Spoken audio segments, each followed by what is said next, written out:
నమస్తే, welcome to Suman TV. నేను విష్ణు. ప్రస్తుతంతో పాటు ఆల్గో ట్రేడర్ రాము గారు ఉన్నారు, వారితో మాట్లాడదాం. సార్ నమస్తే. సార్ నమస్తే విష్ణు గారు. రాము గారు, మంచి హాట్ కేక్ లాంటి topic, option buying versus option selling. Option buying విషయానికి వస్తే ప్రాఫిట్ ఏమో ఎక్కువ ఉంటుంది, లాస్ ఏమో స్వల్పంగా ఉంటుంది.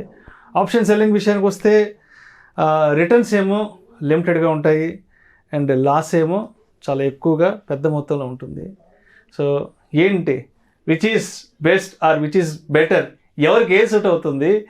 అండ్ అంటే దీని విషయంలో కూడా సైకాలజీ ఎలా ఉండాలి అంటే ఆప్షన్ బయింగ్ విషయంలో, ఆప్షన్ సెల్లింగ్ విషయంలో, దీన్ని పిక్ చేసుకునే విషయంలో కూడా ఎవరి సైకాలజీ ఎలా ఉండాలంటారు?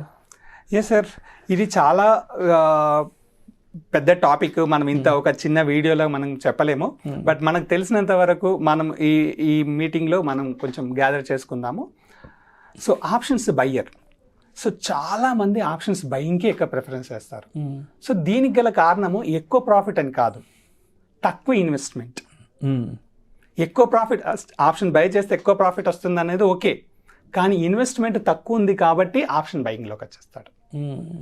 సో ఈ ఆప్షన్ బయింగ్ చేసిన తర్వాత ఆప్షన్ సెల్లింగ్ చేయాలంటే ఎక్కువ ఇన్వెస్ట్మెంట్ కావాలి.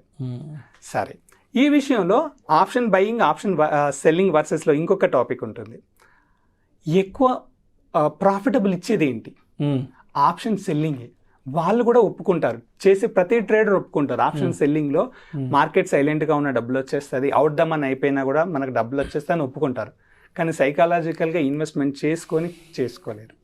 So options buying is very low risk, option selling is very high risk. కానీ ఇన్వెస్ట్మెంట్ వల్లనే ఆప్షన్ బయింగ్ వర్సెస్ సెల్లింగ్ అనేది స్టార్ట్ అయింది. సో ఇక్కడ ఆప్షన్ ఎప్పుడైతే ఎప్పుడు బై చేయాలంటే మన డైరెక్షన్ వ్యూ కరెక్ట్గా ఉంది అనుకున్నప్పుడు మాత్రమే మనం ఆప్షన్ బై చేస్తే ఎక్కువ డబ్బులు తీసుకోవచ్చు. ఇందులో ఇంకొక విషయం ఏంటంటే, ఇన్వెస్టర్స్, పర్టికులర్గా ఇన్వెస్టర్ గురించి మాట్లాడితే, అంటే స్టాక్స్ గురించి మాట్లాడితే, నా స్టాక్ డబుల్ అయింది, త్రిబుల్ అయింది అని అంటూ ఉంటారు. అది ఎప్పుడో కానీ జరగదు. అంటే ఒక span of 6 months, span of 1 yearలో ఒక స్టాక్ డబుల్ అవుతుంది. కానీ ఆప్షన్స్లో మాత్రము ప్రతి ఎక్స్పైరీలో కానీ ప్రతి డేలో కానీ 100 రూపీస్ స్టాక్, 100 రూపీస్ ఆప్షన్ 200 అవుతూనే ఉంటుంది. ఇందులో ఎక్కువ మల్టీ బ్యాగర్స్ ఉంటాయి. సో ఈ మల్టీ బ్యాగర్స్ పట్టుకోవడానికి ఖచ్చితంగా ట్రేడరు ఫుల్ ఆఫ్ సబ్జెక్ట్ తీసుకోవాలి. అండ్ ఇంకొక విషయం, ఈ ఆప్షన్స్ ట్రేడింగ్ చేసేటప్పుడు మనం గుర్తుపెట్టుకోవాల్సినవి గ్రీక్స్. ఈ గ్రీక్స్ గురించి, ఆప్షన్స్ గ్రీక్ గురించి ఎంత చదివినా చాలా మందికి అర్థం కాని విషయాలు ఉంటాయి. కానీ అలాంటిది ఇవి ఏవి తెలియకుండానే డైరెక్ట్ ఆప్షన్లోకి వచ్చేసి ఆప్షన్ ట్రేడింగ్ చేస్తూ ఉంటారు. సో ఇది ఎంతవరకు మనకేంటంటే, ఆప్షన్స్ ఎలా ఉంటుందంటే, ఆప్షన్ బయింగ్ ఎలా ఉంటుందంటే డైరెక్ట్గా మన నేషన్లో పార్టిసిపేట్ చేసినట్టే ఉంటుంది. ఆప్షన్ సెల్లింగ్ ఎలా ఉంటుందంటే మన గల్లీలో ఆడుకున్నట్టు ఉంటుంది. ఎందుకనంటే దీనికి ప్రాఫిటబుల్ ఛాన్స్ ఎక్కువ. మార్కెట్ సైడ్ వేస్ ఉన్న డబ్బులు వస్తుంది, మార్కెట్ అటు పోకుండా డబ్బులు వస్తుంది. అంటే ఒక చిన్న కన్సర్వేటివ్ సేఫ్ జోన్ లో ఉంటాం. అదే ఆప్షన్ బై చేయాలంటే ఖచ్చితంగా ప్రిపేర్ అయ్యి ఎందుకంటే ఆ ప్రీమియం తగ్గకుండా, ప్రీమియం పెరిగినప్పుడే అమ్మేయగలగాలి. సో అంత కెపాసిటీ ఉన్నప్పుడు మాత్రం ఆప్షన్ బయ్యర్. నా point of view options buyer అంటే well trained persons. Option seller చేస్తున్నారంటే ఓకే, ఎవరైనా ఆప్షన్ సెల్లింగ్ చేసుకోవచ్చు, గల్లీలో క్రికెట్ చేసుకోవచ్చు. బయింగ్ విషయానికి వస్తే పెద్ద గ్రౌండ్ లో అట్లా ఎంత ఎక్స్పీరియన్స్ ఉన్న వాళ్ళు మాత్రమే ఆప్షన్ బయింగ్ చేయాలని. చాలా మంచి వ్యాలిడ్ పాయింట్ చెప్పారు నిజంగా. ఆ తర్వాత ఇప్పుడు ఇదో లాస్ రికవరీ గురించి కొంచెం డీటెయిల్గా చెప్పండి. అసలు లాస్ రికవరీ ఇప్పుడు కస్టమర్స్ మనకి ఎలా అడుగుతూ ఉంటారంటే, ఏ మీటింగ్స్లో కానీ ఎక్కడ కానీ మనకి ఎవరు కలిసినా కానీ, సార్ నాకు ఇంత లాస్ అయింది, నేను ఎలా రికవరీ చేసుకోవాలి? సో ఇక్కడ ఒకే ఒక విషయాన్ని మనం గుర్తుపెట్టుకోవాలి. ఇంత లాస్ రావడానికి మీరు ఎంత ఇన్వెస్ట్మెంట్ వాడారు, ఎన్ని ట్రేడ్ చేసి లాస్ అయ్యారు.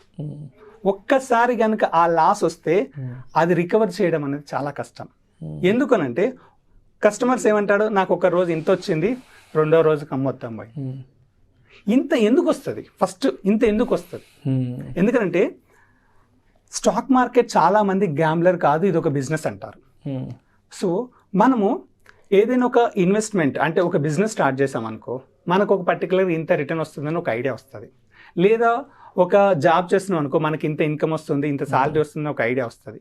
ఇంకేదైనా ప్రాపర్టీలో ఇన్వెస్ట్మెంట్ చేసినా మనకి ఇంత వస్తుందని తెలుస్తుంది. బట్ ఒక్క స్టాక్ మార్కెట్లోనే ఈ ఇంత అంత అని వదిలేసి ఎంతో అని ఎక్స్పెక్ట్ చేసి వస్తాడు.